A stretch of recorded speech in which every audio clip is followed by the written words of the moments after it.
Welcome, everyone, to What the Force. I'm Marie Claire. And I'm Missy. And we are your metamythical masters, and you are all our acolytes. We are Sorry, I had covering to.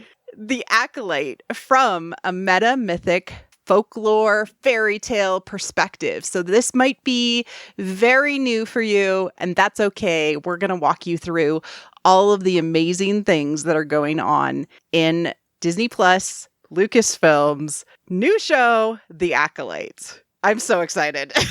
More Star Wars!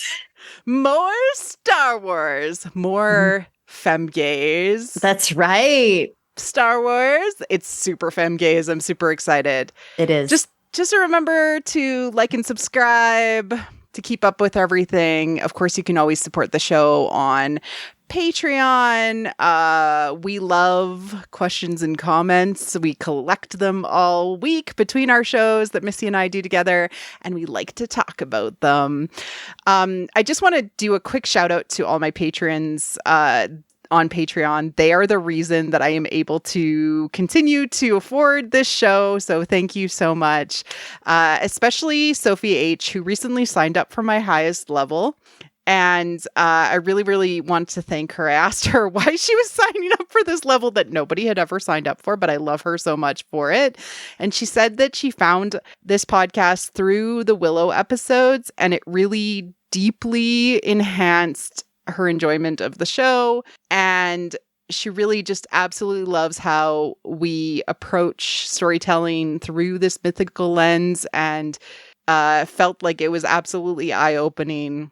And she really just appreciates the work we put into the show, which is not a small amount. So she wanted to support us and thank us for doing this. And I love you so much, Sophie. Thank you.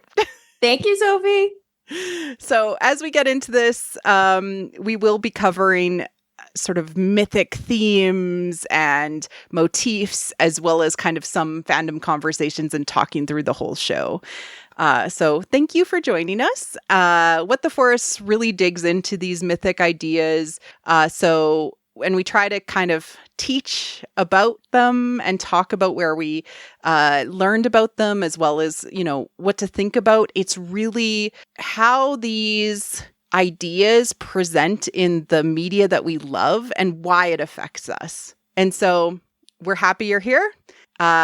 Overall, what did you think of The Acolyte's first 2 episodes, Missy? I really enjoyed them. I think, a big part of it is, I have to say, of course, the aesthetic. It always, how like when a shot or something or the music or whatever just hits just right and your brain just goes, oh yeah, okay, I'm in Star Wars. Like that, that happened for me immediately at the beginning, and then a number of other times throughout the show where I was just like, yes, it feels so Star Wars-y. I love it.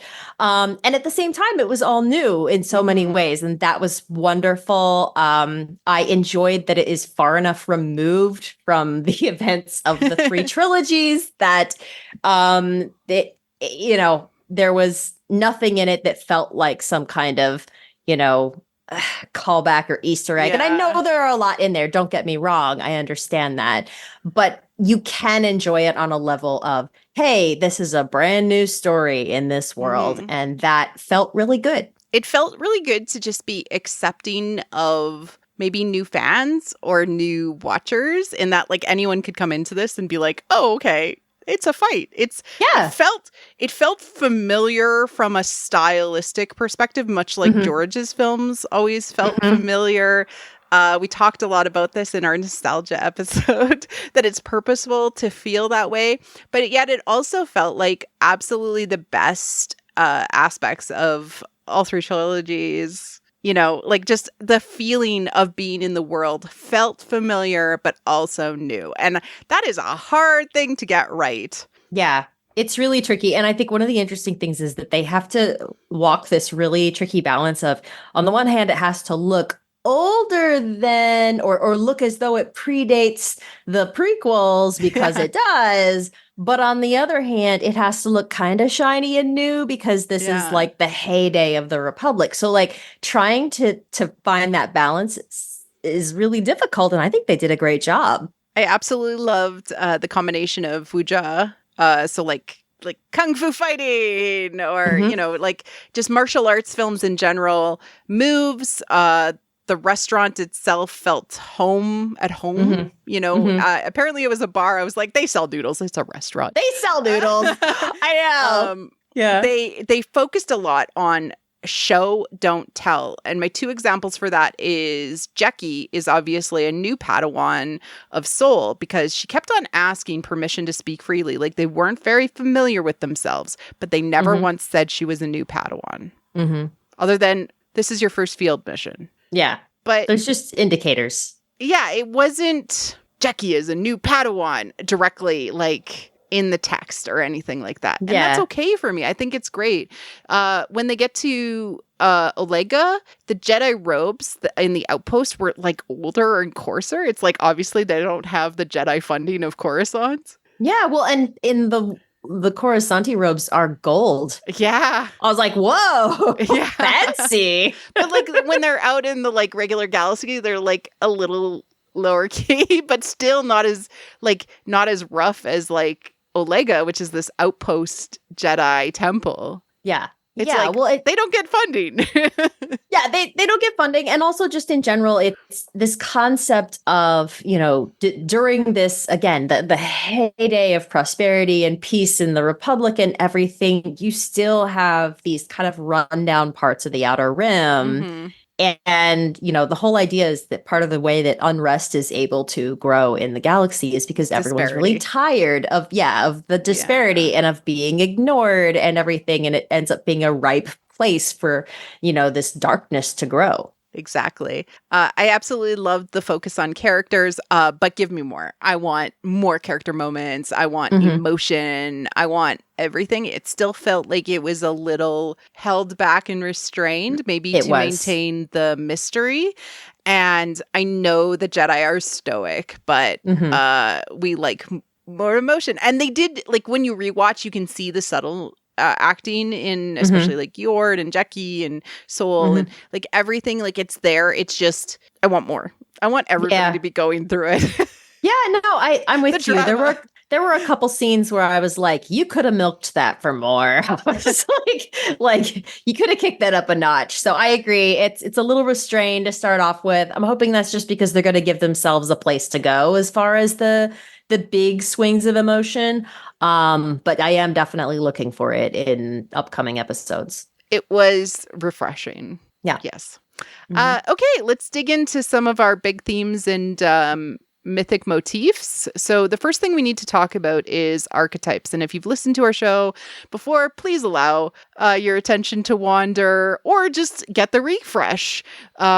Archetypes, of course, align to the life archetypes that everybody goes through from birth all the way to death. And we're going to talk about the major ones and the shadow versions of those archetypes because in story, humans who write stories for humans tend to align their characters to mythic archetypes that appear over and over and over again in those stories. So they go from child maiden to hero, to queen, to king, to crone, to mage.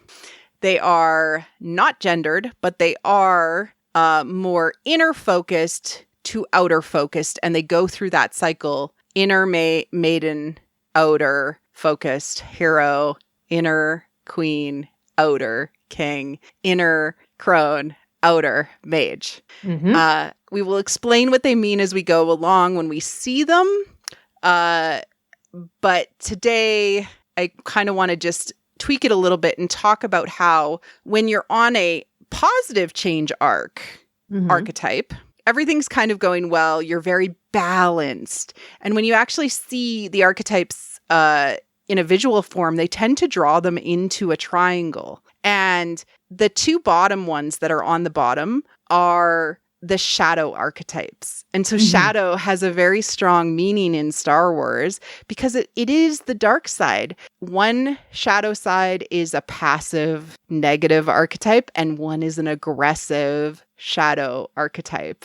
And the positive change is the ones that I just mentioned to you. And Right. negative shadow archetypes are always our villains. Yes, and they're wonderful. They're engaging and interesting, and frequently they're also a mirror of the hero in many cases. Yes. But that does not mean that a hero or a heroine cannot go through a shadow archetype arc briefly, long term. Han Solo was a coward for a really long period of time in his movies. You know, Luke Skywalker was a hermit. He was hiding from everything. We've gone into this in the past. You can go back and look at especially our Dark Feminine episode on Star Wars, or listen to Willow. We talk about it a lot if you want to hear a little bit more about this. If what we talk about in this episode kind of tickles your senses, the key for us will be focusing on May and Osha from a archetype perspective, but we'll go into those as we see. But both are in negative shadow archetypes of Maiden because they're very junior. But they're in the opposing shadow archetypes of Maiden. So as of right now, Osha is a damsel, which is the passive shadow of a maiden, and it means that she's just kind of avoidant. She has run away. She's, just trying to get on with her life and kind of ignore her past and not deal with it. And the focus is on dependency on others. She is relying on being a mechanic to survive. So she goes ship to ship, and she is kind of protected by the employment that she has by others. Whereas May is considered to be a vixen, which is the aggressive shadow archetype, which is that she is aggressively dependent on her master. Right. Almost always vixen characters will have a master or someone who is manipulating them. So, they're aggressive. So they think they're sort of acting on their own, but in actuality, they're acting out someone else's goals. So other vixens we've seen in Star Wars, Ventress. I love Ventress. Kylo Ren. Who else would be a good vixen that we've Reva. seen? Reva. Reva was a vixen for a while. Yep. So these are just things that help us understand what the character is going through from an archetypical perspective, from this mythic symbolism. And it also tells us what might happen to them if they make certain decisions. Yeah, well, really because the hopeful outcome for both May and Osha is to become a hero, and hopefully a balanced hero, right? But what that means for both of them is they do have to break free of the dependency. So May is going to have to break free of her master. Osha is going to have to confront her past without relying on, this stable employment that she's kind of, sheltering within at the moment. Or Soul. Too. Or Soul. That's right. Soul too. That's right. Soul is also somebody she is depending on emotionally to protect her from the past too. Yeah. One of the things that I noticed while watching these episodes is the way that May, of course, in her aggression, she's also very proactive. She kicks off the action. She's the one coming out and confronting the Jedi and everything else. And Osha is running. Literally, well, not even just running, literally carried from place to place. Oh yeah, she's carried constantly. Like first she's she's carried to the prison ship, and then she's carried down to the to the planet, and then we found you, and then they carry her back to their ship, and then we're going here now, and you're coming with us. So I mean, like she's just like Soul picks her up with the Force as she almost falls off the cliff. Yeah, like she is just carried from place to place, like you said, like a baby. She's she's a damsel. It's like, oh, honey, here, let me pick you up. So it's like, sweetie. yeah, exactly. So it's really interesting how well they both demonstrate those archetypes.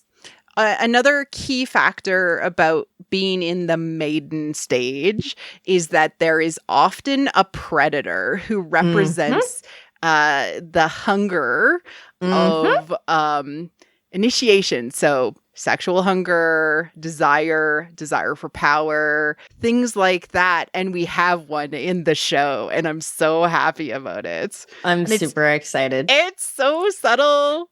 We'll talk about it when we get to that moment. All right. Let's briefly talk about the four masters. They seem to be representing something, but both Missy and I want to see more before we actually decide on something. Yeah, I'm about not them. totally sure what's going on with them yet. I think we need more of that backstory they keep teasing before and I it's think going to be really get clear. It. Like we've seen shots of things, so I think they're going to do a full flashback, which will help us understand symbolically what these four represent. But it's significant that there is four of them, and they seem to be very, very different types of people. Yes. There's a lot of like Crouching Tiger, Hidden Dragon in this. Yeah. In general. No, definitely. You're totally right. Yeah. Let's talk about binaries. Yes. Yes.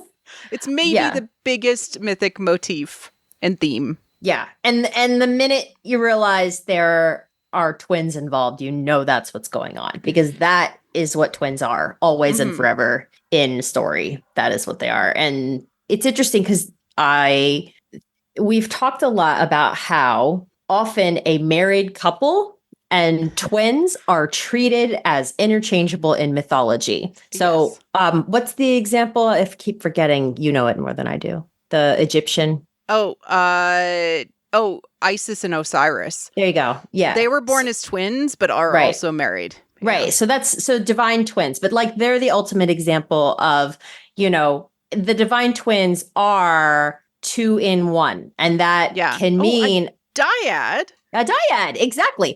So I think this is the point here, is that as soon as I realized they were twins, and then they, we'll get into the specifics of that later, but I realized like, oh, it's a dyad. It's another type of dyad. And, they are incredibly powerful together because they are these divine twins. And when they're separated, they are never completely whole and they're not as powerful.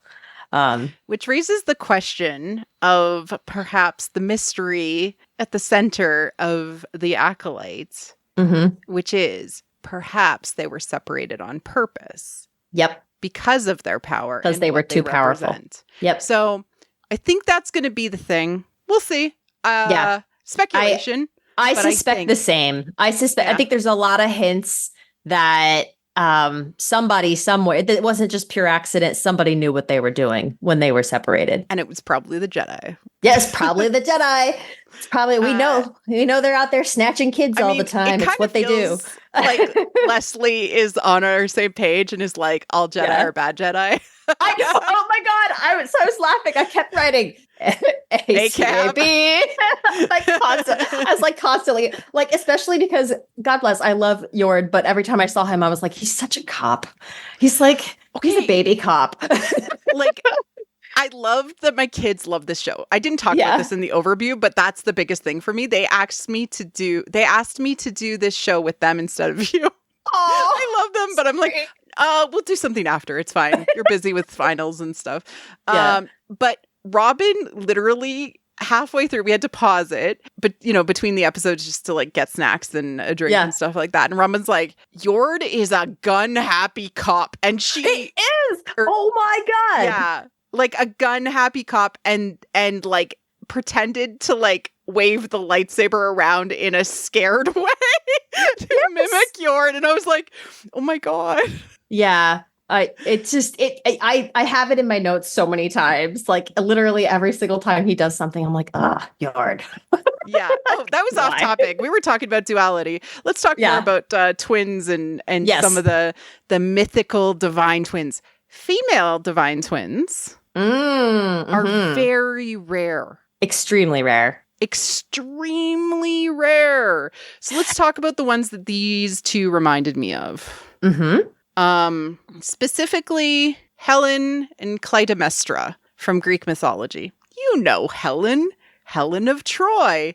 Or the face that launched 1,000 ships. The one that was stolen away and brought to Troy like a damsel. And then Clytemnestra, who enacted revenge. Yep. Huh. Yeah. Funny. Weird. That. Yeah. So weird. It's pretty cool, actually. I like, again, that we notice these things and it just fits perfectly. So yeah, it'll be interesting to see what happens, because they were twin sisters who were separated, and so notably, they both married different kings. And I want to point this out because, there's a lot of like, oh, well, there's no like marriage or romance in this so far. And like, yeah, I get it. But here's the interesting thing. Osha became a bride of the Jedi. Mm-hmm.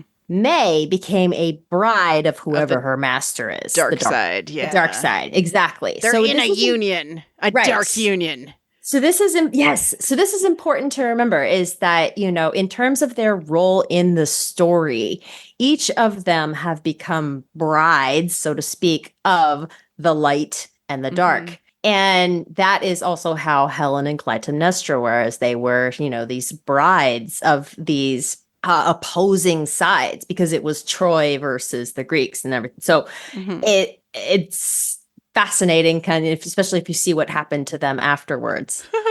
I know. Yeah. It was kind of tragic and horrible. So hopefully we're not going that direction. But I do think that the parallels are there. Let's talk about Snow Queen. Which is, of course, the inspiration for Frozen, which, when this was originally pitched, was pitched as Kill Bill meets Frozen. I mean, I see it. Yeah. So, yeah. I mean, you've seen Frozen. It's about a pair of sisters, and one goes to the dark side and one goes after that one to try and bring them back. Yep. I don't know if it's going that way 100% yet. Not yet. Not yet. Well, a big part of this is they both thought the other one was dead. And so they've had all this time to kind of grieve one another. Yeah, exactly. And now they're at this point where they both realize the other one is alive. And at this point, they're so firmly entrenched on their so-called side. And Osha is too passive to sort of go after her sister and like bring her back from the dark side. That's not really her personality right now. And meanwhile, May then is just so consumed by this need for revenge that she's also not going to then change her priorities and go try to get her sister back. So they're in this weird place where there's not really anything pulling them together yet, but there will be very soon. Yep. There's also, of course, Swan Maiden, which is Odette and Odile, who are, in Swan Lake, often played by the same ballerina. Representing the shadow aspect of the heroine, Odette, to take away everything that she desires and wants. Yeah. Well, and she can do everything that Odette can't. So Odette is she's meek, she's passive, she's very sweet, and she's also always, on the receiving end of Prince Siegfried's advances. Yeah. But Odile is sexually aggressive, very sexually aggressive. She is out there like flirting with him and just really, playing the vixen. And so it's interesting because a lot of the ballerinas, when they are interviewed about doing this role, they will talk about how it's really freeing and for them to get to do the Odile role because they get to behave in a way that is typically frowned upon. In the ballet? But yeah, for women, they like it. So they love getting to act out that darkness and that, that aggressiveness and forthrightness. So and the way that these two characters, they say in the show, it's, one born as two. We're understanding that like all mythical twins, they are one person. Yes. Even though two that are one. And so they are the light aspect, the dark aspect. And I'm just very excited. I like that it's pretty clear cut so far. And I did find like a psychological folklore parallel, I think, that will tie into this, which is about the duality of women, and you can't have one without the other. And how that relates to sort of the force and shadows and resolution of the dark side and things like that. Which, of course, I'm referencing something that is talked about in Women Who Run with the Wolves by Clarissa Piccola Estes. We've talked about this on the show before, but she is a Jungian psychologist that talks about mythic motifs in folklore and has written this very, very dense book about them. This specific myth is Manawi, which talks about Manawi who goes to try and marry twin daughters of a local headman or chief. And he refuses to allow Manawi to marry his daughters until he can name them. And so he sends his dog out to find out the name, but the dog keeps on getting distracted. But he finds out the name, but then like gets lost, or he finds out the name and then, something happens. And so it's about focus and truthfully understanding that both of these aspects of the self, the dual aspect of the woman, the feminine, exists, and you have to pay attention to it. That is literally the behind the scenes of the myth. Eventually, the dog is successful in finding out the names, brings it back to Manawi. Manawi did nothing in this, but then is able to marry the brides and bring them into the whole of the family. Right. It's all symbolic. So, the key here is the resolution of the shadow and the duality of self, which is so Star Wars. In all of us is the binary, and the goal is to move past the binary into a triangle, because that's where the balance is found, into a balance of self. Wow. It's so cool. I love it. I love Star Wars. I love Star Wars. If this is used in a wrong way, where both turn, it would end up being kind of like a dark union situation.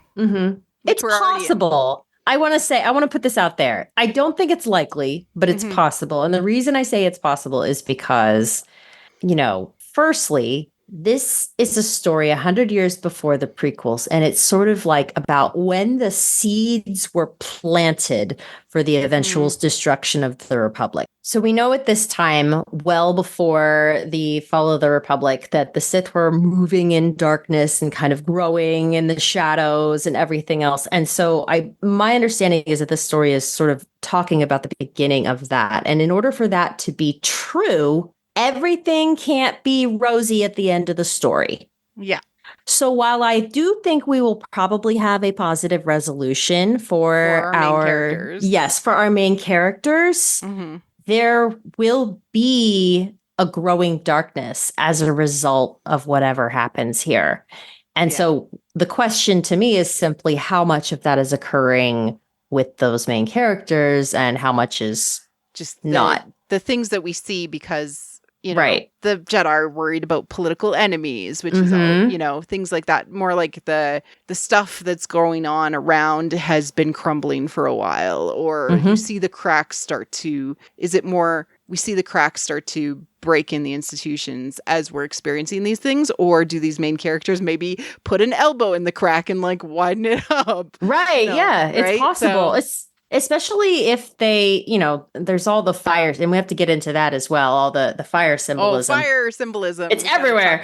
We got to talk about consumption. Yeah, we do. But I think the point there, and hopefully this will segue us into that, but the point there is that, the prophecy, so to speak, here is that the fire is going to consume everything. And so that, again, suggests that we're going to see those cracks as you described them grow and grow and grow. And I do think that potentially the main characters will have a role to play in widening those cracks. Because I think that, their desire for revenge or justice, whatever it may be, is to tear it all down. And that's like, those of us who believe in abolition, have similar feelings sometimes, is that just it can't be reformed, tear it down.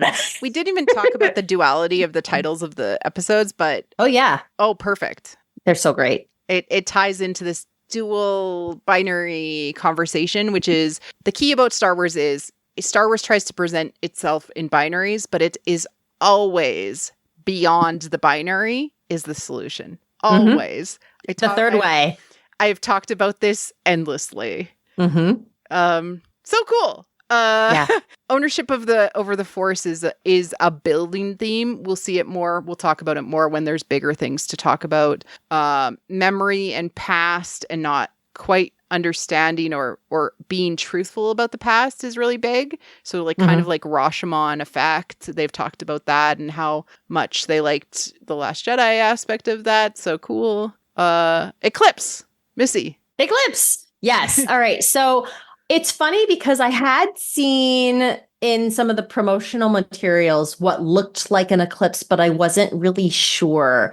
And then I think it became much, much more obvious with some of the more recent promotional material that came out, especially the poster that was just released. It's like, I mean, it's very distinct now that they don't have to hide anymore that the main character is actually two people. Now they can, reveal a lot more of what they have. And so you can actually very clearly see the eclipse behind, or maybe even encircling May and Osha. And so it's definitely some imagery that they're leaning into. Now, it doesn't appear a ton in these first two episodes, but it does appear a little bit. And so I want to point out the places where it shows up for sure. And we now believe that weird ring of the O in the logo is actually an eclipse. Yeah. Yep. And of course, names and the powers of names. It was really cool, actually. People were talking about the symbolism behind the names. And both you and I kind of briefly talked about this before we recorded, Master Soul being sun, Jackie Luna,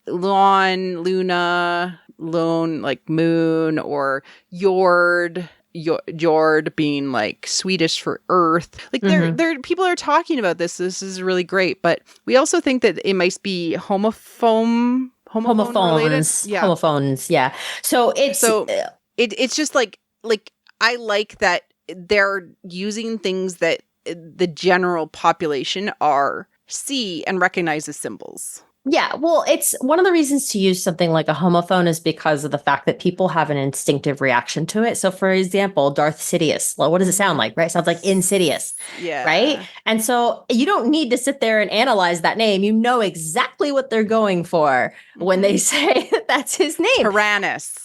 Tyrannus, exactly. Vader, father, exactly. Something. Yeah. Darth, Dark, exactly. So they use this a lot where they use homophones in order to indicate, very quickly what something is. It works on that subconscious level so that you know exactly who that character is when you meet them. And so Osha sounds like ocean, which has also been referenced several times in the actual text of the show. And then the other one that we're going to get to is Chimere, which sounds like chimera. Which is like a multi-built animal that is very dangerous. He's a monster in Greek mythology. Actually, often a woman, but sometimes a man, or I guess it doesn't matter what the gender is. But the point is that like it's a multi-gender creature that is composed of different animals, and chimera has come to be used actually that way as any creature or anything which is a composite of many other things. Like so when people jokingly say, oh, you Frankensteined that together, we would refer to that as like a chimera because you pulled it together from many disparate parts, like lion's mane, scorpion tail, like a goat's back, and all this other stuff. Like really, really messed up mix of things. And Chimere certainly seems to be playing the bill. But I just love that the fandom is doing that sort of thing. They're also doing some kind of fun fandom related things. Like almost immediately they've had like hashtags coming out, some ship names. Jord Horde is hilarious. There was a Jord inspired titties in Star Wars thread, which showed all of the like shirtless characters. It's so good. Jord and Jackie, the meme, I'm connecting the dots.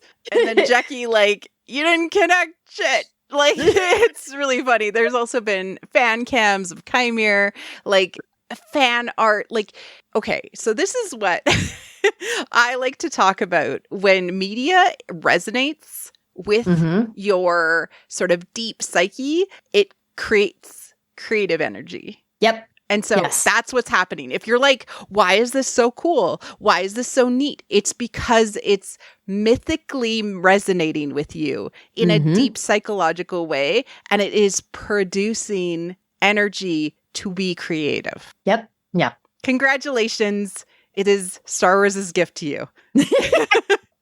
Now share it with the rest of us. now create more, and more people will be like, wow, that's so cool. And it'll resonate with them and they'll want to create more. It is the gift that keeps on giving. Love it. So if you feel inspired to be like, I'm going to create a fan cam, I'm going to create a silly meme, that's all valid. All valid and all part of the fun of fandom and why fandom is so great. Love it. All right, let's finally... Are we going to talk about the episodes, Marie-Claire? Yes, we are. We start out with episode 1, Lost and Found, which of course shows our duality right from the beginning. We're set time and space into 100 years before the rise of the Empire. In the dark corner of the galaxy, a powerful few learn to use the Force in secret. So it's laying the groundwork for this faction or just it's taboo. Love it. I love it. I love it so much. We start out on, I think it's Uday. It's Ueda. Ueda. I think it's Maze enters the city, which is so Star Wars. It's so great. It's so Star Wars. Also, I want to point out that there are pairs of towers in the background. And to me, that looked like, like that first hint of, there's two. Oh, there's two. They're flashing two symbol. Yeah, exactly. Right. And May is wearing purple, which of course is rare in Star Wars, and it denotes the path to balance.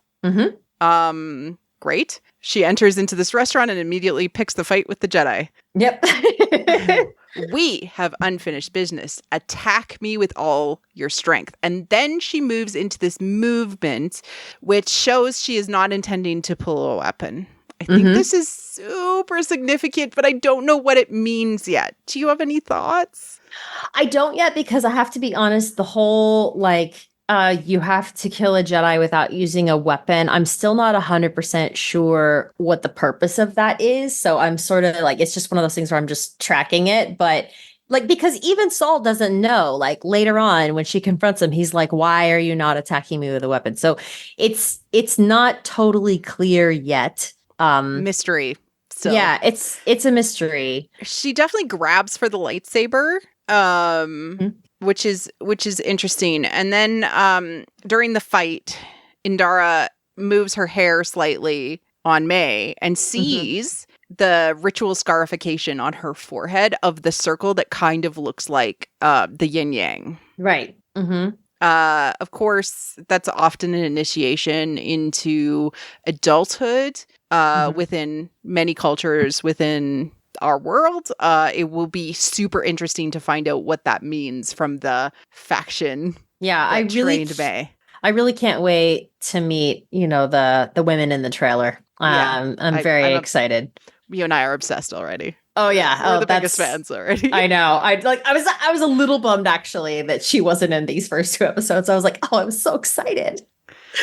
And then May, who is outwardly so aggressive. Of course, this is the vixen behavior that we're talking about. She's like, fight me with all your strength, fight me, but it's all in this, aren't I so strong bravado that vixens give off. Yes. She ends up using Indara's compassion and desire to protect innocence to kill her. That's really important. I saw some people complaining that she brought a knife to a lightsaber fight. But it's that she uses what is perceived to be a weakness of the Jedi against Indara. Well, and she does it more than once because she also calls on her sense of nobility. When she says, a Jedi doesn't pull her weapon unless she's prepared to kill. And so then Indara, sheathes the lightsaber after that, like, oh yes, I acknowledge you're right. I'm not behaving like a Jedi. Let me fix that. Right. So she preys upon her nobility and, the selflessness of the Jedi in order for her to let her guard down, and then she can kill her. And she almost looks surprised when she does. That's what I find very interesting, is when she actually successfully kills her, she looks startled, like she didn't realize that she would. In KOTOR 2, which of course is, EU right now, Knights of the Old Republic 2, HK-47, who's the droid who calls people meatbags and stuff like that, says a technique that Revan used frequently was to attack a Jedi indirectly. This method only works if the Jedi is adhering to the self-destructive path of pacifism and sacrifice. Kill their allies or place them in jeopardy, and many Jedi will leave themselves exposed in order to protect another. Yep, which is exactly what happened. And so it's like, this is something that is very well known as not like a weakness, but certainly something that a vulnerability is easily taken advantage of by dark side users. Jedi want to help. Yeah. Yeah. But what's so very interesting about it is the way that, immediately after she does this, after she threatens innocence in order to, prompt Indara to protect them so that then she could kill her, then she sees the child. Yeah, and then he's like, oh, never mind. And but in this moment, she just kind of, like, all of her bravado kind of falls away. Yeah. And she remembers what it was like to be that child. And like, you get that even without orphan, if she were to kill this child's Yep. parents. Yep. Yeah. Yeah. So it's interesting how they did manage to communicate all of that even before you knew any of the other backstory was, this idea that don't tell. Yeah. Great. It was very good. Then we get Osha waking up in a fearful awakening from a dream. Speaking of which, Osha starts awake as if from a dream a lot in this show. A lot in this show. And it's almost always immediately after a scene with May. Yeah, because they are two that are one. They are two that are one. They have their own version of a force bond. Yeah. They are very likely sharing dreams, sharing experiences. It's unknown how tightly bonded they are. Dreams is absolutely super common in sort of dyad type storytelling and twins. Yes. It's a common motif that we see. Even Luke and Leia do it. Oh yeah. They share dreams. Yeah. Yep. Pip, we see, is the little droid, her little helper droid that she keeps on her hip.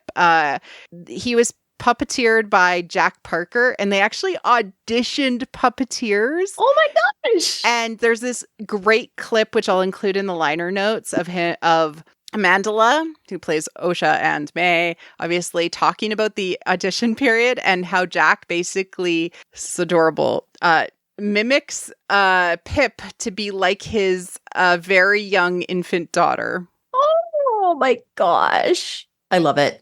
I love it. It makes me love it so much more. I love Pip.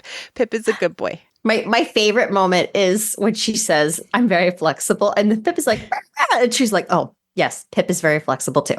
Yes, Pip is very flexible too. And quite that was so cute. Pip, like Jack was like watching her, and like wherever she was, he was puppeting her. Like puppeting Pip all the time. That's amazing. Like, even if they're just like standing there, he's there like puppeting Pip, like with his like little remote control just off to the side. Oh my God. Just that's like so going, cool. Like when you go to Star Wars Celebration or you go to a con and you see those R2s like wandering around, or any of the droids, when you can't tell where the puppeteer person, where the controller person is, the droid, like guy, like it's exactly like that. And then they become real. Yes. They become real for you. Yes. So she ends up like basically reacting to Pip realistically, which is so cool. I really love that. I always wonder, how are they going to make another droid that's different from all the other droids we have in Star Wars and make me fall in love with it? And they do every single time. Yes, they do. Thank you to the creature and droid builders of Lucasfilm.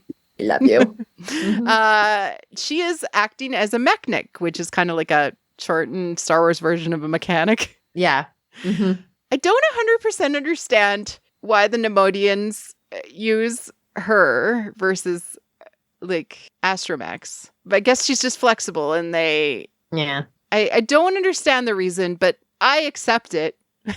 So I can't help but wonder if that starting point wasn't just a throwaway, and if we're going to come back to it at some point, because they make a whole big deal about how they're carrying precious cargo. And I was like, wow, what's that about? Bring that and they never back talk up. about it again. And so it makes me wonder. I assumed it was their hats.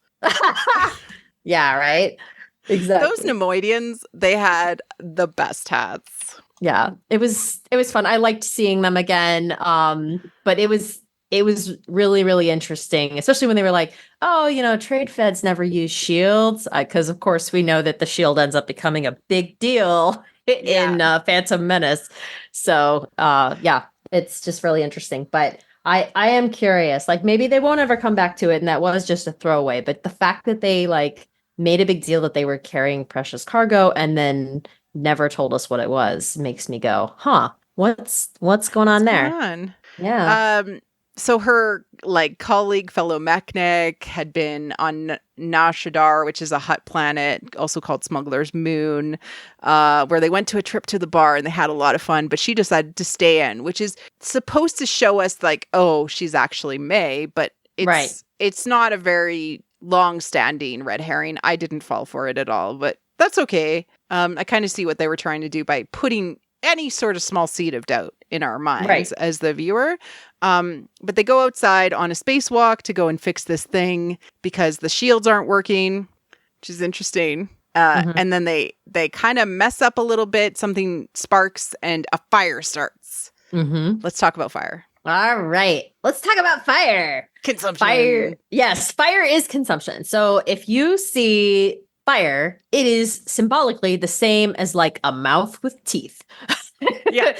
or a snake or a dragon, anything that swallows you whole, or a Dark Force user with nothing but teeth on his helmets. I know. Yes, right. I'm so excited. Same thing. I'm super, I love that. But those are all the same motif, all of it, because fire consumes. And they even say that in the text. The little kid in the Jedi temple says, oh, if the fire consumes everything that, is in its path or whatever. So this is really, really important, is that, destruction, consumption, the eating, swallowing, that kind of thing, that is all it's very dark side. It's very, very dark side, because it is the opposite of creation. Mm-hmm.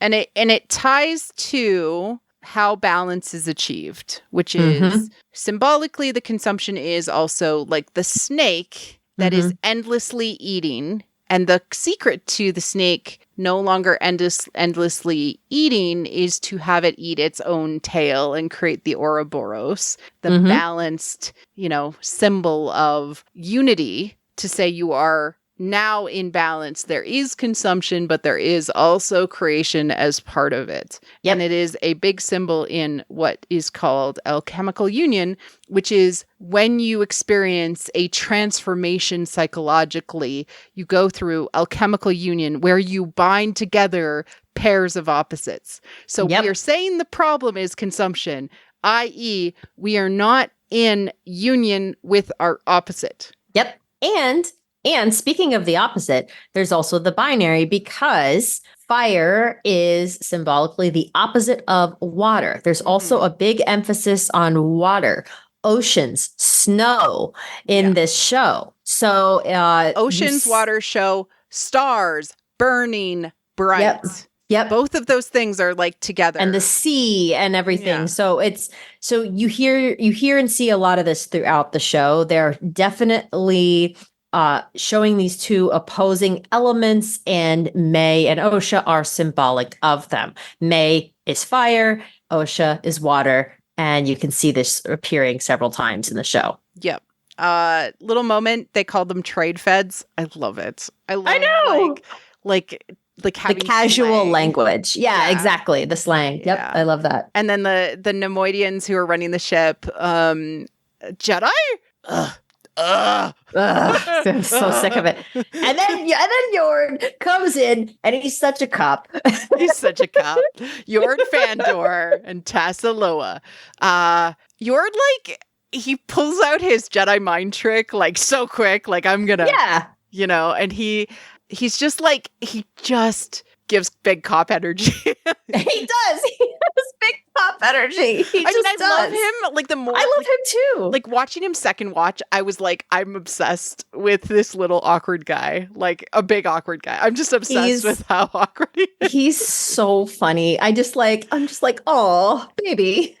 Like, and he makes weird choices all the time. Like, he does. She enters into her own room and he's sitting on her bed. And I'm like, whoa, wait a second. Boundaries, dude. No, come on. They have history. They do have history. He was comfortable enough to sit on her bed. She moves to punch him. Like, I haven't seen him. They have a moment. And then she's like, I'm going to take Pip off and charge him. Like, charge my cell phone. And he's like, gun. I mean, lightsaber. Yeah, he flinches and reaches for his lightsaber. And like, it's... They definitely have history, but also he just cannot help himself. Yeah. Reaching for his weapon. And then it turns into a cop procedural. Yeah, exactly. So how long have you been working as a Metnik? When did you leave the Jedi Order? Well, okay, what's funny about that is the way they're like, all right, this is the exposition scene. Good, here you go. And so I will say my only minor issue with that, most of all, for the most part, I don't mind too much, but my only minor issue with that is you said show, don't tell. I don't like the way that with Osha, they talk about her grief, but you don't see her grief. You see her grief. Right. It's very visible. I think it's going to come out because she's repressing it as a damsel would, because she's not, she doesn't feel like she's allowed to have those emotions because of her Jedi training. I personally think that's going to come out later, and that it's a repression thing, not I think it's a choice. I think it's a choice on the character's point to not feel that. Well, and it's interesting because the Jedi are always telling her to let it go and everything. But really, like, how, anyone who has experienced grief themselves, or, someone who has, like, that is the worst possible thing to say to someone who is grieving. Yep. Like, that's the worst thing to say. And the Jedi keep telling her, you need to just let it go. It's like, that's not doing great things for her psyche. Absolutely not. So she's brought to the prison ship.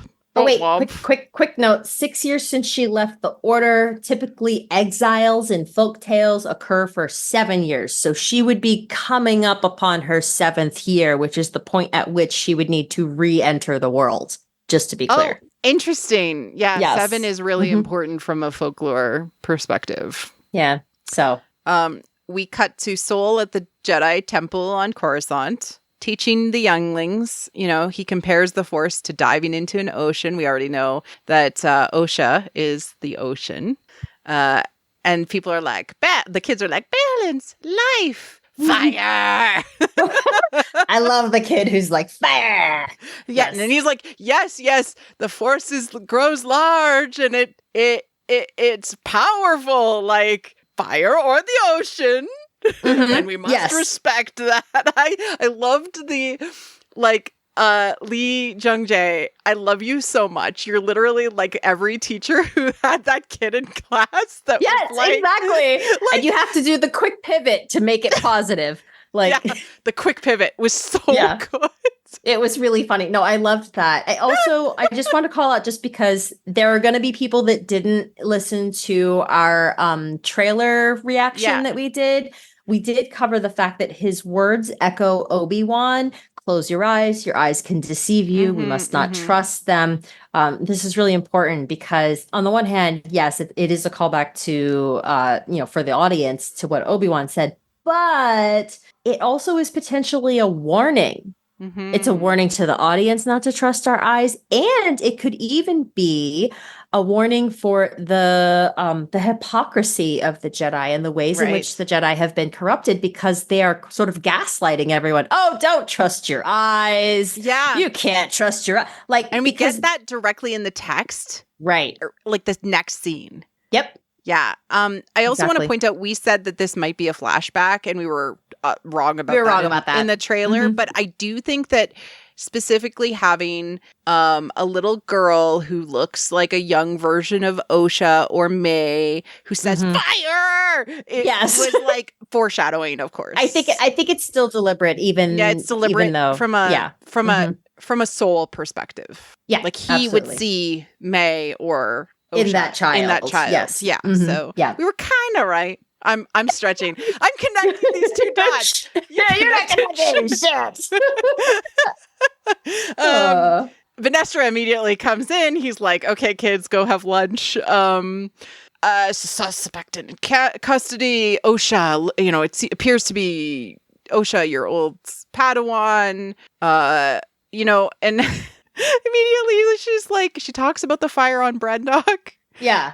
And then she's like, but we got to have just swift justice because of our political enemies. And we need to make an example of this regardless of whether she's actually innocent or not. Yeah. What? Yeah. It's okay. Vernestra, I love you in the books. Girl. Not your best moment. Not your best moment. No. You got old. Yeah.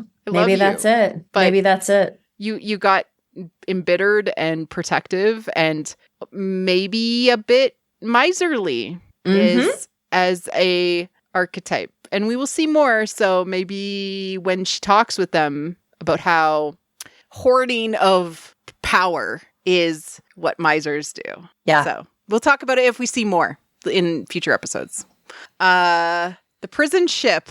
We're back to the prison ship. We see the ship is piloted by these cool little droids that become the chairs. It's like a self-driving ship. I love it. Yes, they're so Oh my god, every time they have more droids, like you said, like you fall in love with them. I like even droids that only appear for a moment like this. I'm just like, oh my god, chair droids. So they're so cute. We see kind of the two sides of Osha. We see like the group of people, and then we see group of criminals, and then we see the violent criminal with the parasite, the Dubak on his face. Yeah, pretty creepy. It's like a face hugger from Alien. Yeah, but they're like, we're gonna escape. Did you really kill a Jedi? And she's like, you're escaping? I'm a damsel, though. I can't escape on my own. Well, and she goes, I have faith in the Jedi, which is like absolutely something a damsel would say because she's totally dependent on them. Exactly. Like, they're literally bringing her back in a prison ship, and she's still going, I have faith in them. They'll protect me. Yeah, exactly. So she eventually gets out with the use of Pip. Tries to save them. But I love the one pun that was in here. I just made me roll my eyes, but like when she goes, hey, can you give me a hand? Because he's carrying the droid warden's hand. Yeah. And then he like throws it on the ground or whatever. But like that part, I was like, oh, the humor like surprised me because it feels like it's been a really long time since we've heard humor in Star Wars. And it wasn't like uproariously funny. It was all like little cutesy. Funny things you like, little things you like chuckle at or whatever. Like it was but it was cute. There were some good ones in there. She helps the violent guy by getting rid of the parasite. He betrays her and like jumps aboard the last escape pod, and the ship starts to crash. And so she just like ties herself in, is like, I guess I'll live then. Shrug. Yeah, and I know it's kind of ridiculous, but the scene with her saving the guy who then betrays her is, I think, specifically intended to contrast against May, because May used the Indara's compassion in order to kill her, whereas Osha risks herself to save someone who then does not, is not kind to her. And that's like the selfish dynamic that is so at the core of the dark side and the light side. Yep. In Star Wars. Yep. It's the binary again. Yeah, exactly. We have Sol and Jackie, who Sol is looking at Osha on a holo, and Jackie enters, sees this, and is like, is this wise? This is sentimentality and nostalgia. And you and I are like, yeah, so, and yeah, no, he brings up a really good point, which is our memories hold lessons. If we don't meditate on the past, we are doomed to repeat it, which is absolutely the Star Wars way of saying if we do not learn from history, we are doomed to repeat it, which is a quote by the famous philosopher George Santayana, who originally wrote, "Those who cannot remember the past are condemned to repeat it." And it's important because it is not nostalgia to understand the true effects of the past, but yet nostalgia is also affection. Nostalgia is also bonding. So this shows us two things, which is we must learn from the past. We must actually confront the past, which we know Soul probably hasn't. Yep. And he has way more affection to Osha than we are told Jedi should. Yes. Yes. Yeah. He's getting it from both sides because you've got Renestra telling him, whoa, you care a lot more about this girl than I thought. And then you've got his Padawan going, you're not supposed to do that. So I love Jackie, by the way. Like, I love her too. I'm obsessed with her. She's great. Yeah, she's a great character. They find out, okay, so Osha wasn't a bad person in this situation when he uses the mind trick on the criminal guy. But he says, before he uses the mind trick, he says, the Jedi killer is evil. I sensed her darkness. Beware. And I was really surprised by this because there wasn't really any indication that this guy was force sensitive in any way. He was just He somehow also knew that she was, quote unquote, the Jedi killer and all this. The criminals were talking about it, but he was parasited up. Yeah. I don't know. So maybe they've been talking about it in the cells because they were all together kind of in that space. But okay.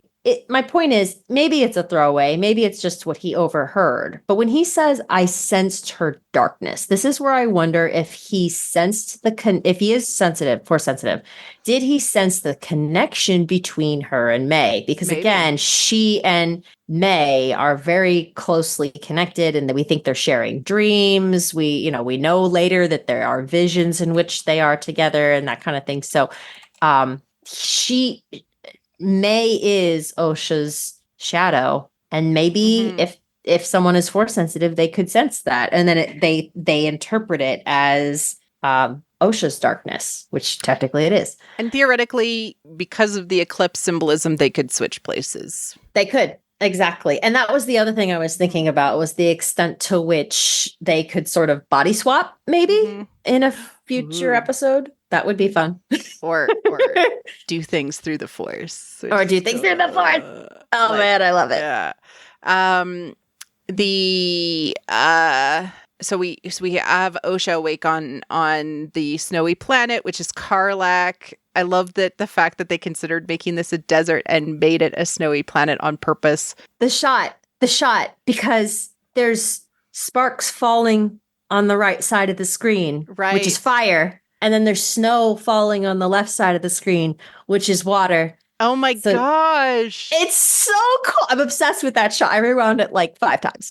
That's amazing. It's such a good shot. And they put it together very carefully. That's so cool. It's fantastic. We have her stand up, look around, and oh my God, the child standing in the doorway facing the other way freaked the hell out. I'm like, what? And there she is, and it's May, and it's kind of like Alice following the White Rabbit. Yes, very much through the hole to Wonderland, and this is important because we are entering a threshold into the unknown, the underworld from a psychological perspective. She's entering into her own subconscious. She is dealing with big things from a heroine's journey perspective. This counts as a descent into the goddess. And there's something that she's unraveling here first, which is a theory that the lie that she has been telling herself her whole life is that May is dead and caused all of this pain. Yep. But I think you and I are both in agreement. May is not dead. And the Jedi caused all her pain. Yes. And so that's where the like lie that she believes to be true in her psyche, which she's trying to unravel, like eat her own shadow, eat the darkness that is in her. This is the darkness that is there that she is not aware of. Yep. And so she follows, and then it flashes to Jackie and Soul pulling the team together, which is it Yord? What's wrong with Yord? Nothing. He is Yord. And then immediately we see shirtless Yord. Yeah. Yes. Okay, I know everyone's focused on the titties, and I respect that. But what caught my attention is what is he doing? He's steaming his robes. This dude is such a rule follower that he has to have wrinkle-free regulation Jedi robes. And I think that's hysterical. It reminds me of that guy in Andor, who I cannot remember his name of right now, who like eats his cereal with his mother. I love him so much. Yes. Why am I forgetting his name too? He's like my favorite character from Andor. Yeah. Thinking, like sorry guys, bad Star Wars fans can't remember. Yeah, he's remembered. And they'll correct me in the comments, I'm sure. But Yord, put your clothes on. Love it. But yes, he feels bad that he failed, apologizes, bows without his shirt on, and then is mocked by a Padawan. Yep. He's a knight. I love her so much because of this relationship that they basically, he says something and she's like, no, we're not going to do that. And Soul inevitably goes with her. I know. Although, okay, that's the other thing though. And we'll get to this later because I know that he's got more lines that I kind of latched onto.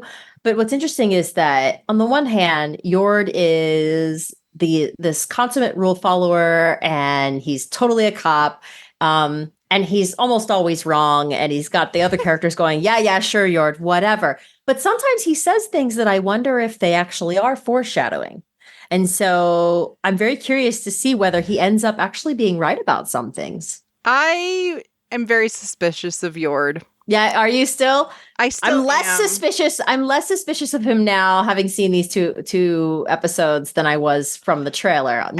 He's not totally in the clear. I still think that there's something that he's hiding. I just don't know what it is. I mean, do I think that he's the Sith? No. No. But I think he is hiding something. And I just don't know what that is, because you're not that much of, like, he's so specific in the choices that the actor makes about his being so committed to the Jedi Order that it's like it's covering up for something. Well, a couple things. One, so when he first encountered Osha, he said something about, didn't Indara recommend that, you discontinue your training back when you were, and then he gets cut off. Back when you were what? What was she? Like, what happened in that? So we don't know that yet. What made her leave the Jedi Order? Yeah.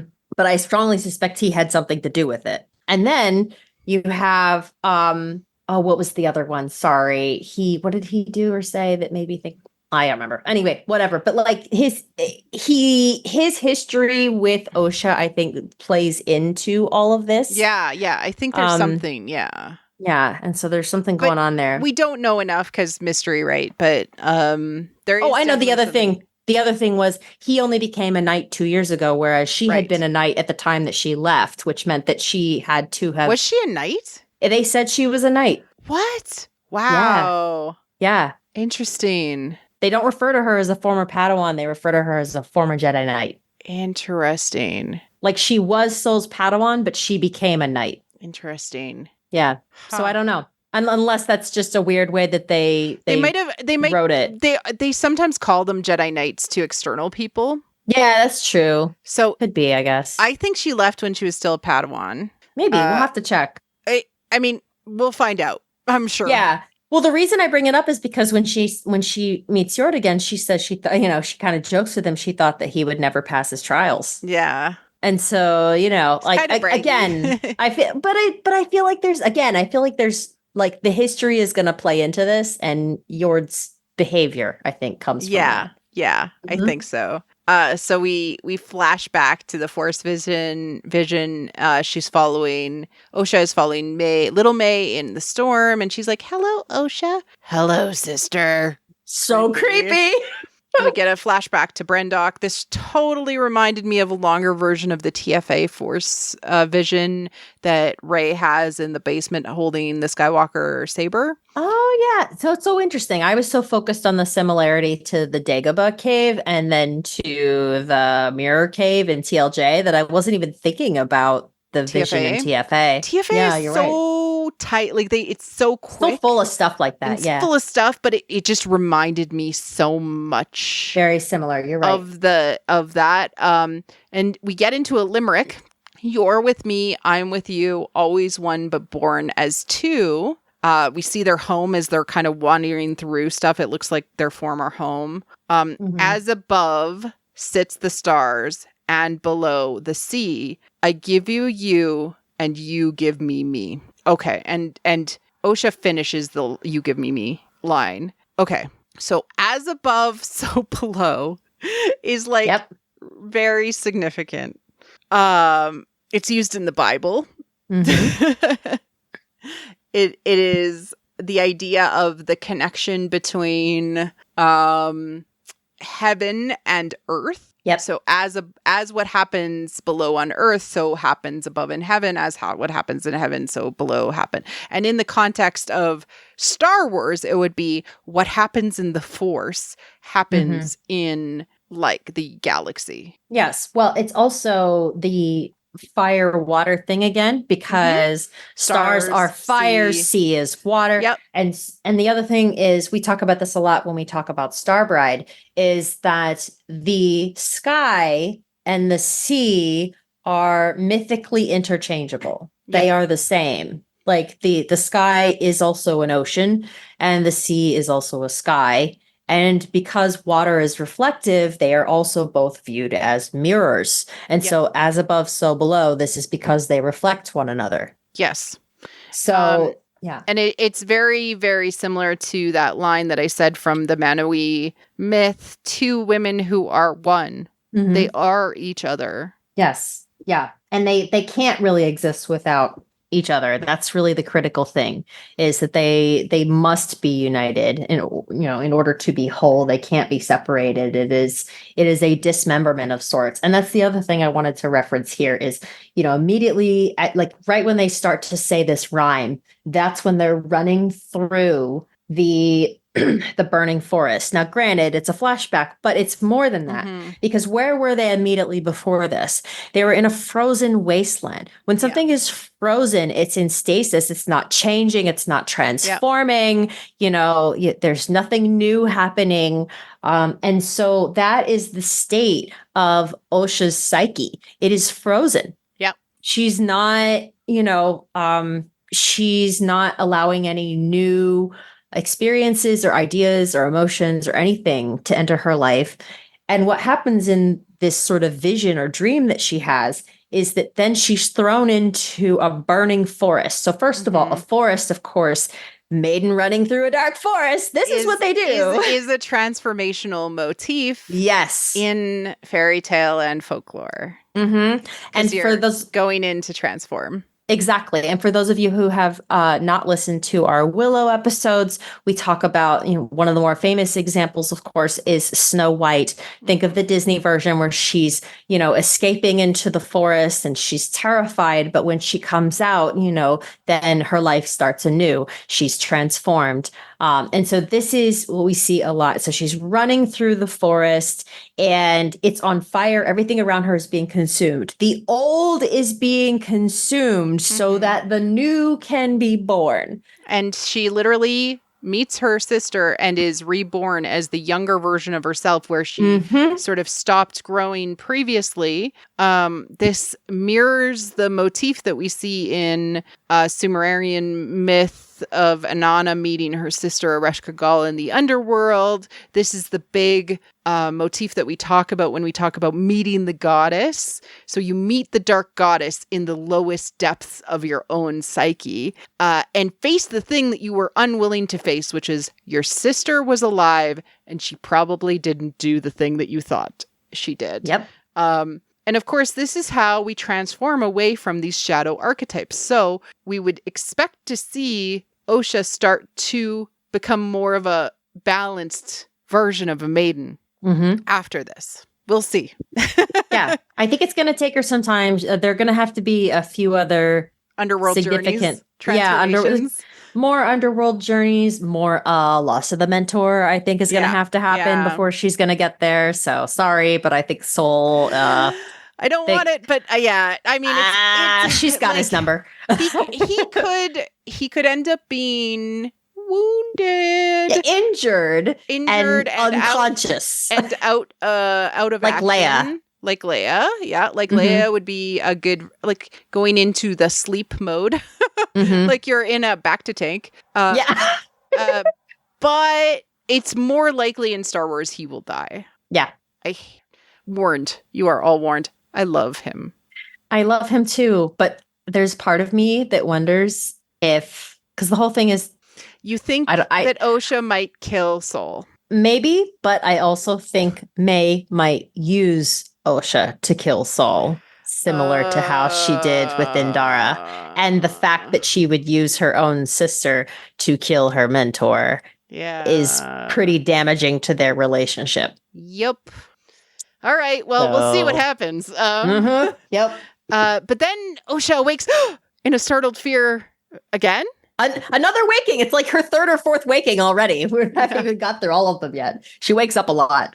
Yeah, she wakes up a lot, which is... Well, she spends a lot of time in the dream state, and this is really important. Yeah, and symbolically, that's what damsels are. They're stuck in their unwillingness to grow. And they're not willing to... Like, they're like Sleeping Beauty. Right? Yes. Like, that's a damsel. Like, that's what we're seeing is that she needs to awaken. Like we talk about, like Rey needed to awaken to her force ability. Like Osha's not able to use the force. We've seen that. She tried. She was like not able to. She's obviously blocked. She's experienced with the force, but she hasn't awoken to her own internal power, which is key for a maiden to accept her power and accept her desires and darkness to move on to being a heroine. She also has to accept truth and reality. She has to choose to be awake. Yeah. Because that's a Sleeping Beauty motif. It's very much a Sleeping Beauty motif. So I want to actually mention, because I was thinking about it, but I wasn't sure if it was really showing up in this story. And now I kind of think it is. So there is a West African Snow White variation in which the maiden ends up with like a rusty nail in her head, and that's what causes her to fall asleep. And she's in this golden coffin, being cared for. And the person who awakens her is another young woman. Oh. She pulls the nail out of her head, and they become lovers. And then the girl says, "Hey, put that back in. I want to go back to sleep." And so she puts the nail back in her head and goes back to sleep. And then the other girl comes back the next day, awakens her. They spend time together. And this goes on for some time until eventually they are caught and she chooses to remain awake so that they can be together. So again, to go back to how mythically speaking, twins and lovers are really interchangeable. Yeah. This is kind of what's happening here is that her sister is forcing this awareness upon her that everything is not what she believes.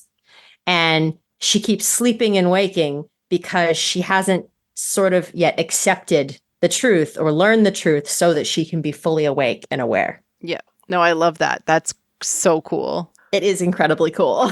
Oh, and even the golden coffin, like we talked about how the Jedi are wearing golden robes. Like the Jedi are and she's in stasis, right? So the Jedi Order itself is sort of like her golden coffin. Yeah. So we flash to Soul and Jackie and Yord heading on their way to Osha, and they kind of talk about how long ago it was. 16 years ago was when she was found. She was 8 at that time, and she's been away from the Jedi Order for 6 years. So she had 10 years in the Jedi Order. So she was 18 when she left. She's now 24. I did the quick math. Be proud of me. Good job. And then her sister started a fire that killed her whole family. Wait, Yord, I didn't know Osha had a twin. Well, yeah, but then immediately after that, and Jackie says, well, that's not in her file. Yeah, exactly. And like Yord's reaction, Jackie's reaction, Soul's like, no, she's dead. She's dead. They I saw hid her that. die. They hid that she had a twin. Yeah. And the thing was, if they truly believed she was dead, they wouldn't have hidden it. So it wouldn't have been necessary. They hid it because they knew she was alive. And they also know what the twins represent, which is this divine power. Yep. The power that they have together. And so this is the lie the Jedi are telling themselves. So cool. So I think they were definitely separated on purpose. Yeah. I think that was deliberate because they are too powerful together. Yeah. Yord and Jackie keep on picking at each other when they arrive at the crash scene. No one could survive this. Jackie's like, clearly somebody is here. And Yord's like, scavengers, Padawan. Oh, yeah. And Jackie keeps on calling him Yord, and he keeps on calling her Padawan. I know. I love them. Their dynamic is so fun. Their dynamic is great because it's like Yord is kind of trying to live up to a Padawan. Yeah. Like he has no comfort in his own abilities we're gonna find out what is behind this guy. He's there's something else going on. So they follow Osha. Soul gets the sense, and then they enter into the cave that Osha enters, which a cave with the Yonic opening and everything, symbolic transformation, rebirth, etc. Yord immediately lightsaber flashlight. Yep. Yeah. Gun happy. He is. He ignited that thing immediately because that's what he does. Yeah, that's what he does.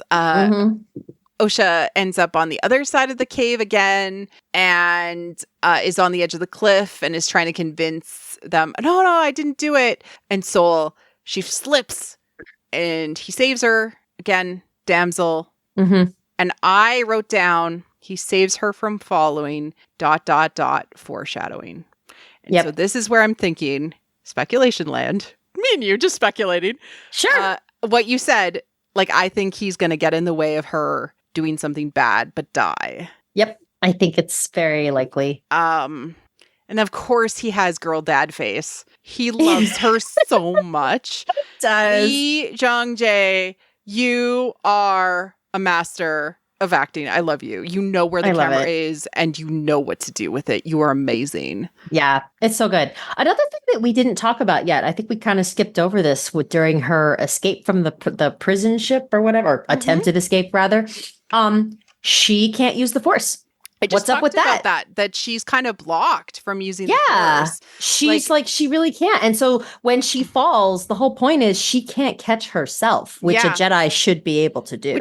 Which kind of points to the shadow archetype that she's in, which is like that damsel. Like she's locked away from her emotions. She's not grabbing her own power, which is also like a common part of where she is from an archetype perspective. Yeah. So it'll be interesting to see what it is ultimately that unlocks that for her. I'm very curious. Like, I'm assuming it's some kind of union with her sister, but the question is exactly what form that takes. But it could be moving into the psychosexual adulthood that her and May both need to move into. So it could be like the predator dark other. Yeah. Too. Because that's always common in maiden arcs. Yeah. And she says, May is alive. And he's like, I believe you, baby girl. She is his daughter. Yep. Yes. Soul. Wow. I know. And now he's got Jackie. So he is like twice over a girl dad. Dad. We cut to May and the Dark Force user, the stranger. Yeah, the definitely the subtitles said the stranger. So that's what I'm calling him until they give him a name, because it's either that or like a cool teeth helmet. Yeah. Red blade. The Jedi live in a dream they believe everyone shares. If you attack a Jedi with a weapon, you will fail. Steel or laser are no threat to them. But an Acolyte kills without a weapon. An Acolyte kills the dream. And I think that this is meant to be, I don't know 100% what this logic is yet.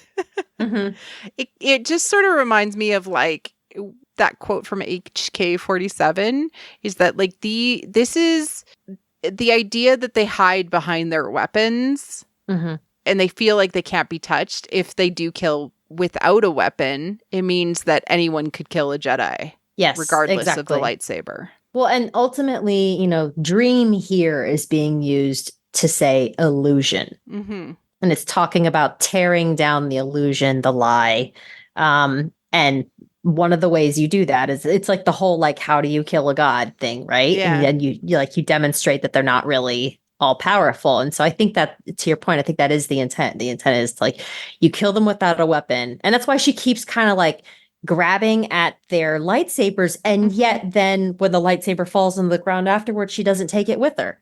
Yeah, because it's like almost like she has to beat them. Yeah. And own it. And then like I wonder if we'll see a bleeding of a lightsaber in live action. Oh, I really wish they would. I feel like it's been such a missed opportunity before, and it'd be nice if they did. It's something that, so bleeding a lightsaber is new canon, like it's how dark force users get their red blades. Basically, lightsaber kyber crystals are, for those that don't know, kind of sentient and connected to the force user, and they cause and inflict pain on the crystal until it bleeds and turns red. It's one of the coolest aspects that has happened in the comics. Yeah, I have to be honest. Like, I know people have different opinions about new canon versus old canon, but that's one I really, really like, because the old canon was just, you just got to go find where the red kyber crystals are. Whereas this one is like, you take one from a force user and you turn it red. You can turn your own red. And the other implication of that is that if you can bleed it, you can heal it. Yes. And we know that Ahsoka does that. Yes, there are healed kyber crystals in canon too. Yes. And they tend to turn white, which is cool. Yeah, it is really neat. Very cool. That's the end of episode 1. And now on to episode 2, Revenge/Justice, which is another of those binary names. The duality. Yes. It opens with a street rat throwing a rock at a door droid. Poor droid. May pays her to like shut down. She shuts down the door droid to open up and go in, and she sneaks into the Jedi temple and sees Master Torben, who is in a Barash vow, which is of course from the comics, introduced by Charles Soule. It's basically like when the outside world is like too much for a Jedi, they like use it as a form of atonement. And it's very like monk-like, like I'm going to go into like do a vow of silence or something along those lines. Yeah. I mean, in his case, because he specifically has a shield around him, this is, psychologically for him, it's this refusal to engage with his past, to acknowledge, to allow anyone in. It is, he is a complete and total hermit at this point in time, which is the archetype for, crone. A hermit is the passive crone. And that's what he's doing. It often takes a maiden to pull. Yep. A maiden or a young hero to pull them out of their hermitude and change, which, he changes. Yep.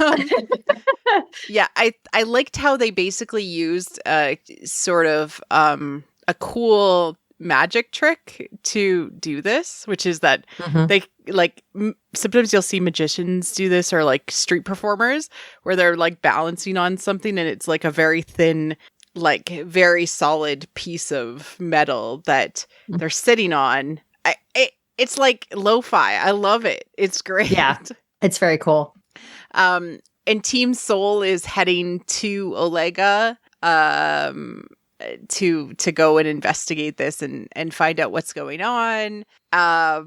Osha awakes again. Yeah, she wakes up. Yeah, after May attacks. So again, immediately after May does something aggressive, Osha's always waking up all of a sudden. Yeah. Like, so this is where I continue to feel as though their dream connection is like she's in some way present with May when May is doing these things. Or she senses them, or she feels them. She feels as though she's doing it. I think that's happening. Olega was inspired by Marrakesh and Morocco, which I thought was really, really cool. It was very cool. And then we're introduced to, inside of the apothecary, Apothecary. Yes, apothecary. You got it. Chimere, who, of course, close to chimera, shape changed, or a mishmash of shapes. And actually, he's introduced drunk asleep, wearing another person's clothing. Yes. So whom he presumably killed. Yeah. Like, I took it from the guy who owned this place. Yeah, you killed him before you took it. Yeah, exactly. He's very disarming in his behavior. We don't really know what to make of him. He kind of seems to be kind of shifting a little bit. I'm thinking, my initial idea is that he is a sorceress. Because I can see that, but that assumes that he has some protectiveness to his nature, and I'm not entirely sure if he does or if that's just feigned. Like, if he feels any sort of protection over Right. May. Right. I don't know yet. So I was kind of like, oh, he's kind of given this off, but I don't know. Because he could be more of a tyrant. Yeah, he could be a tyrant, yes. Which are more frequently are manipulators. Yes, which is often how the Sith, or those masters, those dark lords of the Sith, the masters, often fall into tyrant. Sidious was a tyrant for a very, very long time within canon. So we'll see how he plays out, but he is definitely hiding who he is and pretending to be something he is not. She offers to have him make a poison for her with bunta, which is from her home planet, which is like sweet, sweet revenge, like using a poison from your own planet to kill the guy who hurt you. Yeah. Well, and she says I have to do this my way. Like, it's really important to her. I also want to point out, just because this is very interesting, she uses daggers and poison, which historically are considered women's weapons. Yeah. I thought that was fascinating. Very, like, assassin and vixen. Yes. Like, yeah. And they talk about pleasing the master and him. And Chimera goes into talking about how, I do believe everyone has a weakness. The Jedi justify their galactic dominance in the name of peace. And peace is a lie. Okay. Peace is a lie is from the Sith Code. Peace is a lie. There is only passion. Through passion, I gain strength. Through strength, I gain power. Through power, I gain victory. Through victory, my chains are broken. The Force shall free me. The Sith Code is a reverse of the Jedi Code. It's great. Right. And how May always is like, attack me with all your strength. Right. Yeah. If we haven't made it very clear, we think Chimera is her master in disguise. Yeah. I think he's the teeth guy. He's got it. Yeah, he's the teeth. He's totally the teeth guy. And he's going to make a great one when we finally get to see him. Exactly. And Chimera says, well, the weakness for Torben is what he needs is something only you can give him. Absolution. Which is so cool. It's so interesting. Absolution, forgiveness, and their idea of these concepts is so different from, I think, what we would consider to be the ideal. Yeah. Yeah. Absolution is like a way out for them. A way out, which is death. Yep. It's so sad. Oh, it is. Oh, it is the consumption thing, because if consumption is death, it's coming back to the fire. It's coming back to the teeth. It's coming back to the dark side. It's the endless consumption. Well, and it's absolution in this instance is not redemption, because redemption is the creation of something new, right? And absolution in this case doesn't give you that. So, like, you've absolved from what happened before, but you haven't redeemed, because redeemed would create something new. So this is what's very interesting, is that the dark side is only consumption. It lacks the rebirth and the growth. You can only get that from the light. They need each other. Yes, exactly. May cautions Chimera to not tell him. It wouldn't bode well for either of us if you told him about her making the poison. Okay, but it's him. But it's definitely him. So yeah. Like, Yeah, this is like awkward. It's so funny because every single interaction they have after that, I'm like, how does she not know? But I get it. He's very good at the voice changer technology. Mm-hmm. Yes, that's all of it. It's all of it. It's like Clark Kent in the glasses. That's all it takes. We flash to Osha and Sol, and she is sitting there in the kind of cabin of the ship, and he sees her tattoo, and this is like such a dad moment. He's like, yep. What is that? What is that? So you got a tattoo, you know? And she's like, oh, you don't like it. I feel like I've had this discussion when I got a tattoo with my mom. Yep. It doesn't matter what I like, which is like the perfect dad response to that. It's you like it, you know? And then they go into the past a little bit of talking about how he wanted to save them, both her and May, but I've made peace with what happened. And Osha's like, yeah, a lesson you tried to teach me. Well, okay, Sol, but maybe Sol doesn't know what happened. I think he's in denial because he doesn't say it. She says it. She says, what happened that night wasn't your fault, Sol. I keep telling you that. And he goes, you do, or you did. And the thing is that she's telling him that, but he's not the one saying that it wasn't his fault. I think that he definitely still feels, probably rightly, that it is somewhat his fault. And when he says, I've made my peace with it, I think what he means is, yeah, I've closed that up in a box somewhere and I'm not thinking about it. Yeah. Like, I don't think he actually has made peace with it. I think he's just been able to ignore it for a very long time. And now he's not going to be able to anymore. So they arrive at the Jedi temple. And of course, we see the two Jedi who like, doesn't seem like it's their top Jedi line that are yeah. They did not send their best. Yeah, on the local Olega temple.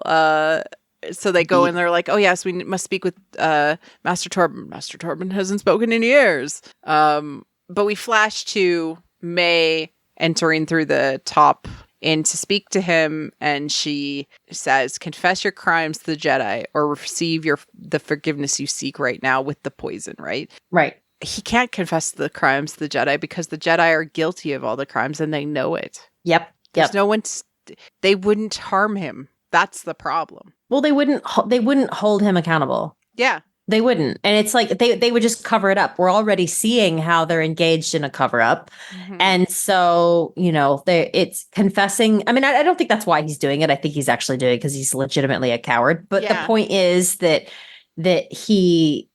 it's not that he knows the Jedi wouldn't do anything. It's that he is a Jedi and he is infected by the same moral rot and hypocrisy that they all are. Mm-hmm.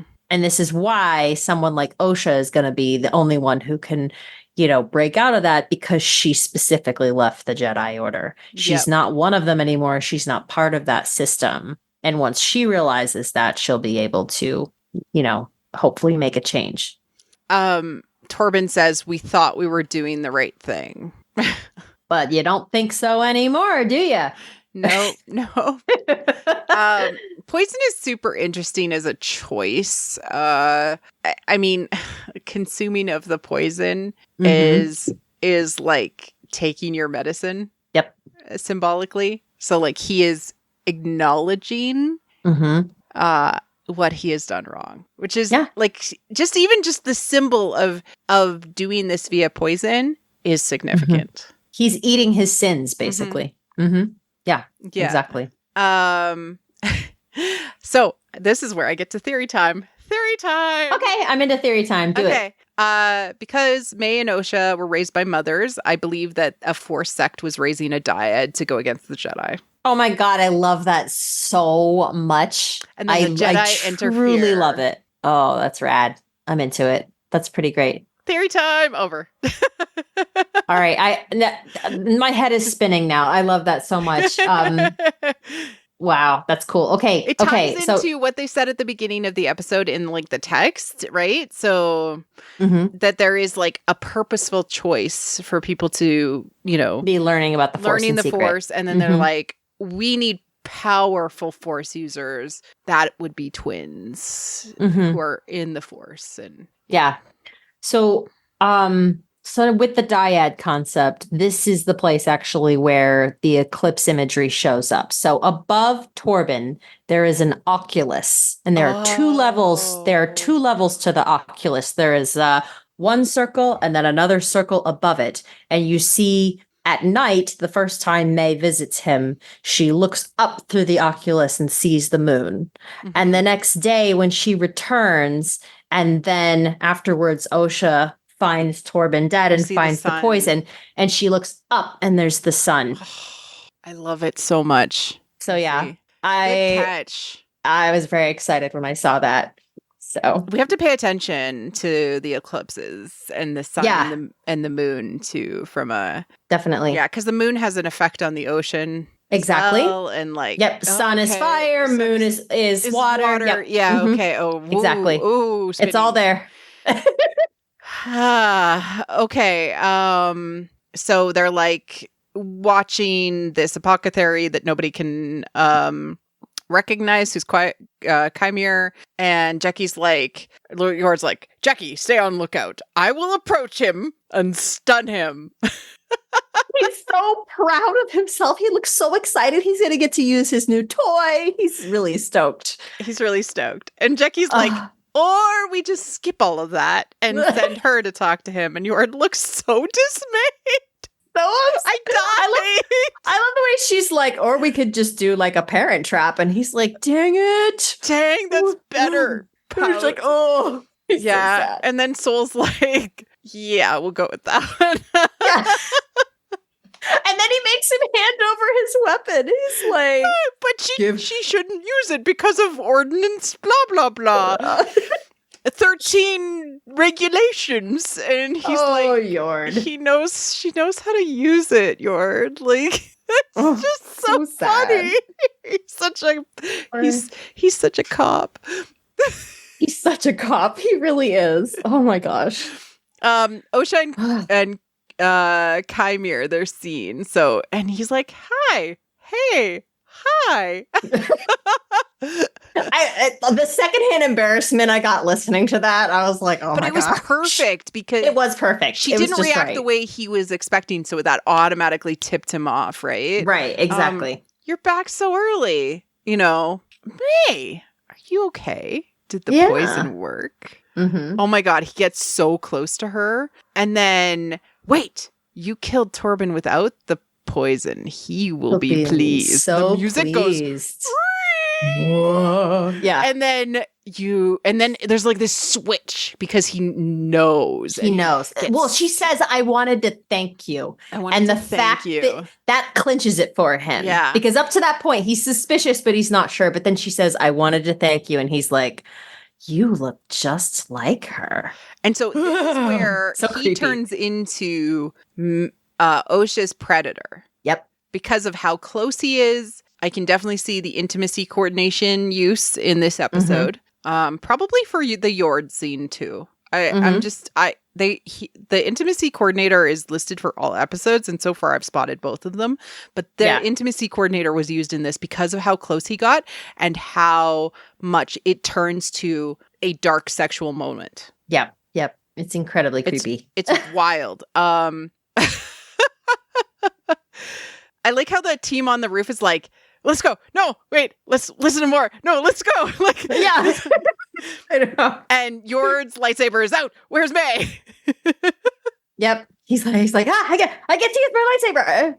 My gun. Yeah. I mean my lightsaber. And then we get this hilarious moment, which Manny Jacinto, like, he delivers so well. It's so good. Where Soul is like, who is he? Like, referring to the mysterious he. Yeah. I thought he was with you, pointing to Yord. That. I was dead. Yes. That was the line. Listen, very like swindler, like, I have no idea what's going on with the girl. I just prepared the poison for her. Like, it wasn't me. It was the man. This is what he does, though. He keeps switching back and forth between these different personas he has, and he's like so good at it. Ooh. Yeah, he's so good at it. Yeah. Mm-hmm. We get this like, no, of course it wasn't me. I was just doing the job. Like, I run guns for the Hutts. Mm-hmm. Huh. Yeah. Interesting. Yeah. So they decide to set up a trap by which they'll wait for May to show up. Osha's not happy about this. She wants to confront. She wants to confront May directly. We get the classic Yord saying, "I have a bad feeling about this." Somebody had to do it somewhere. Somebody had to do it. Osha says, "She killed my family. She destroyed my life. She wants to kill you." And Soul's like, "Nah, have faith. Have faith in May. Have faith in me." And that doesn't make any sense to me, to be completely honest, because he specifically told Jackie, May started the fire. Mm-hmm. But then he says to Osha, have faith in May. So this is where, again, I get back to like, what does he know? What does he really, truly, consciously know? Because I think he knows a lot. I don't think that he's actually naive. I think he probably has a better grasp of what happened than most of the other characters. Absolutely. So May approaches, Soul fights, but this fight is so coolly choreographed. Mm-hmm. She tries to grab for the lightsaber right away, but Soul disarms her with like all of her daggers. This reminded me a lot of the Crouching Tiger, Hidden Dragon fight between the Master and the young upstart. And Soul even comments like, "You have misunderstood the Jedi arts. Your master has failed you." And then like trips her up, freezes her in place, and like reads her mind as like, "And your master's identity is hidden even from you." Yep. He took stuff from her mind.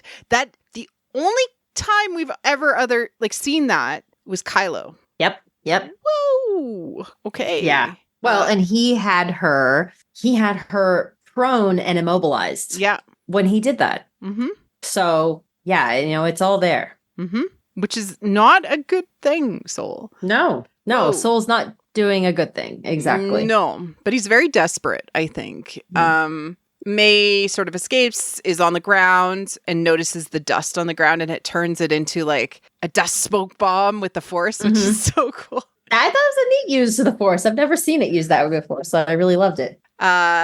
Osha runs down the alley and sees May getting into the speeder after the guy, like she's like there, and he tries to help her up, and she's like, "Shove," and like jumps in. I called it her best Grand Theft Auto impression, because she's just like, throws him out, jumps in. And Osha tries to shoot her, but like with the stun, but like misses. Yeah, like definitely misses. And even like the name she uses for her, May says Oshi. Oshi, yeah, like it's like a pet name. Yeah, like her nickname. Oh, like it's so sweet. Because remember, she thought she was dead, and they had that whole like screaming match when they were fighting, where he talks about her sister, and she goes, "My sister's dead." Yeah, and he's like, "No, she's alive." She says, "You lie," and like that's the level of emotion, by the way, that I was looking for. But although to your point, I understand that Osha has repressed that. But May, like you see her full rage and grief. So in that, Amandala, wow. Yeah. Amazing. We have Chimera sneaking around the apothecary, and May approaches him, and she gets overwhelmed by him. Yep. He's up in her face, just like he was with Osha. Mm-hmm. Yep. So he is a predator to both of them. Mm-hmm. Interesting. And he's like, "Let's go to Kofur. There's a Wookiee Jedi there." Yeah, gosh, where'd you get that information from? Okay, sounds good. Let's go. I mean, there's like some people speaking Huttese on that planet that we flashed. Yep, I noted that as well. Yeah, yes. So it seems like, Chimera is like doing some pre-work. Mm-hmm. Yep. He's been busy. And we see, of course, Eunice. Welcome back, Eunice. In a Wookiee outfit as a Wookiee Jedi. I know. I'm so happy. And he is a full-on hermit as well. Weird. Yep. Yeah, Isn't they're all funny? Hermits, I think. I think they all are, even Soul to an extent, because even though he's not like, he hasn't physically sequestered himself away, like he has psychologically. Yep. So we'll see if he actually comes out of that. But I mean, we had one kind of hidden in plain sight, one hidden in his mind, one hidden in the wilderness. Yep. So it's very cool. Yeah. Yeah. So they're all hermits, and the maiden is coming for all of them. The vixen in this case. The vixen, yes. Yeah. Mm-hmm. And we, of course, have Vernestra saying, hey, you got to come back to the Jedi Temple because we talk about these things. I think we're going to get some political bullshit. It's going to be great. I think we're definitely going to get that. I'm excited for it because when she was just like, you know, like she literally was like calling him on the carpet. She was like, no, you get your ass back here. Yeah. And I'm just like, oh my gosh, calm down. But yeah, we're going to see some fun stuff and I'm excited about that. I'm very excited. That's the end of these 2 episodes. Yes. Oh, also one last thing about the hermit situation. He's living in a ruin like Rey was. Yep. And that indicates that they are frozen, trapped in time by the past. Done. Sorry. We didn't get Indara like enough to learn what was going on with her. Yeah. But 2 out of 3 have been basically frozen in in the past. Yeah. Well, and I think the whole thing with Indara, I think we will learn more about her. And yeah, she's definitely going to be back in the flashbacks, I think. She'll be in the flashbacks, but I do think we'll also probably get an indicator of what happened to her afterward because notably May came for her first. Right. Right. And I think that was a choice. I think that she holds her particularly responsible. And I also think that there's, you know, it's this whole confrontation with the Dark Mother is also a big part of it. You know, like it's a matriarchal society where they come from. And so, you know, I think that May has very strong feelings about Indara. We're very much looking forward to the mothers and the witches that seem to be in the show. There's so many things I'm really excited about. But this has been so much fun, Missy. It has been fun. Had a good time. I'm so glad we get to do this again. Yay. Yay. So we will be back next week with another episode as your masters of the mythical. And you are all acolytes to us as we explore the acolytes. So Missy, where can people find you if they're looking for more of your thoughts on this, on any other topic? You can find me on Tumblr where I am All Girls Are Princesses, plenty of Star Wars and lots of other stuff too. Thank you everyone for listening and cheers. Thank you for listening to What the Force. I'm your host, Marie-Claire Gould. Our music is orchestral music by Christy Carew for What the Force. You can support the show directly on Patreon at patreon.com/whattheforce. We would like to thank all our patrons, especially those who love What the Force: Sophie H., Sarah Joy, John, In Wild Space, How Rude, Anna Perez, Neil, Christian Luca, Carly Ann, Scott C., and Susan. You can also support the show by wearing the Force with our merch, liking and subscribing on YouTube, or leaving a 5-star review on iTunes or other pod apps. It helps people find the show. You can connect with us on Twitter at WT Force Show, What the Force Podcast on Facebook, our website, whattheforce.ca, or our Discord. Links are in the liner notes. Feel free to reach out and start a conversation. Cheers.